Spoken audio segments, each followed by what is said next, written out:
Hello বন্ধুরা, তোমরা কেমন আছো? আশা করি তোমরা সবাই ভালো আছো। প্রীতির রান্নার হেসেলে সবাইকে স্বাগত জানাই। আজকে রান্নার রেসিপি নিয়ে আবারও চলে এসেছি। আজকে রান্নার রেসিপি হচ্ছে নিরামিষ আলু পটলের রসা। আপনারা বাড়িতে কম বেশি নিরামিষ আলু পটলের রসা কিন্তু সবাই কম বেশি বাড়িতে তৈরি করে থাকেন। যারা নতুন গৃহিণী তাদের জন্য এই রান্নাটা আমি শেয়ার করলাম। যদি রান্নার রেসিপিটা তোমাদের যদি সবার ভালো লাগে, লাইক শেয়ার কমেন্ট করতে ভুলো না।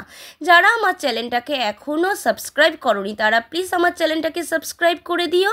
চলো দেখিনি কিভাবে আমি তৈরি করব। পটলগুলোকে আমি এইরকমভাবে কেটে নিয়েছি, আর পটলের গায়ে আমি খোসা রেখে নিয়েছি। তারপর আলু কেটে নিয়েছি ডুমো করে। প্রথমে কড়াইতে তেল দিয়ে দিয়েছি, তেলটা গরম হয়ে গেছে। এবার আলুগুলোকে আমি দিয়ে দিচ্ছি ভাজার জন্য।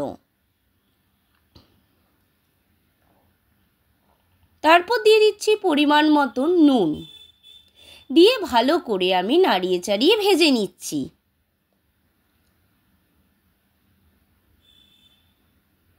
দেখো আলু ভাজাটা কিন্তু আমার লাল লাল হয়ে গেছে, ভাজাটা কিন্তু আমার হয়ে গেছে। এবার আমি একটা বোল সেটে তুলে নিচ্ছি।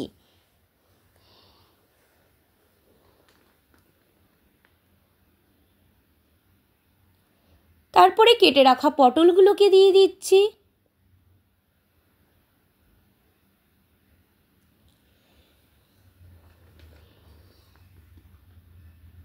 তারপর দিয়ে দিচ্ছি পরিমাণ মতন নুন, দিয়ে ভালো করে নাড়িয়ে নিচ্ছি।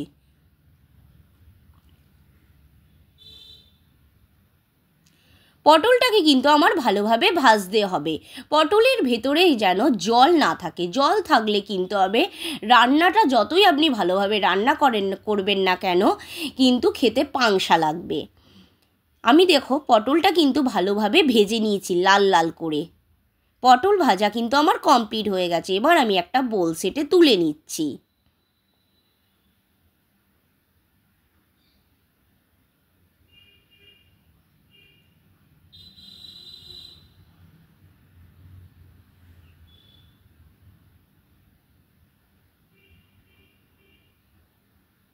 এবার তেলের মধ্যে গোটা জিরে ফোড়নে দিয়ে দিচ্ছি।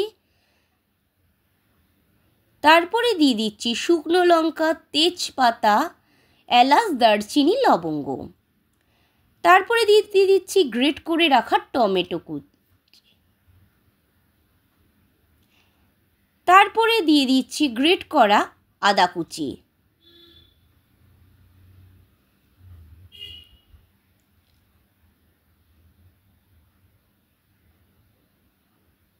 তারপরে দিয়ে দিচ্ছি পরিমাণ মতো নুন, দিয়ে আমি ভালো করে নাড়িয়ে চাড়িয়ে নিচ্ছি। টমেটোটা দেখো আমার ভাজা ভাজা হয়ে গেছে। এরপর আমি মশলাগুলো পরপর দিয়ে দেবো।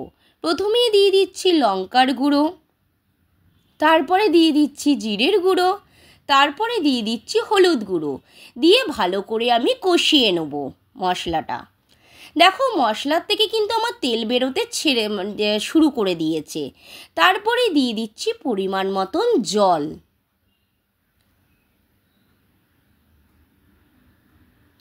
জল দিয়ে ভালো করে আমি আবারও নাড়িয়ে নিচ্ছি।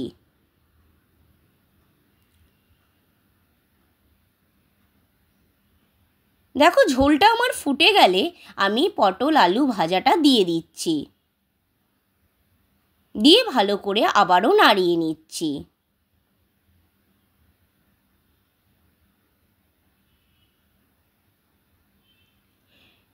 এখন আমি ঢাকনা চাপা দিয়ে দিচ্ছি 12 থেকে 15 মিনিট হওয়ার জন্য। আমি 15 মিনিট পর ফিরে এসেছি। দেখো পটল আলুর রান্নাটা কিন্তু আমার রেডি হয়ে গেছে। এটা রুটি, ভাত, পরোটা, লুচি সবার সাথেই কিন্তু ভালো লাগবে খেতে। আলুটাও দেখো সেদ্ধ হয়ে গেছে।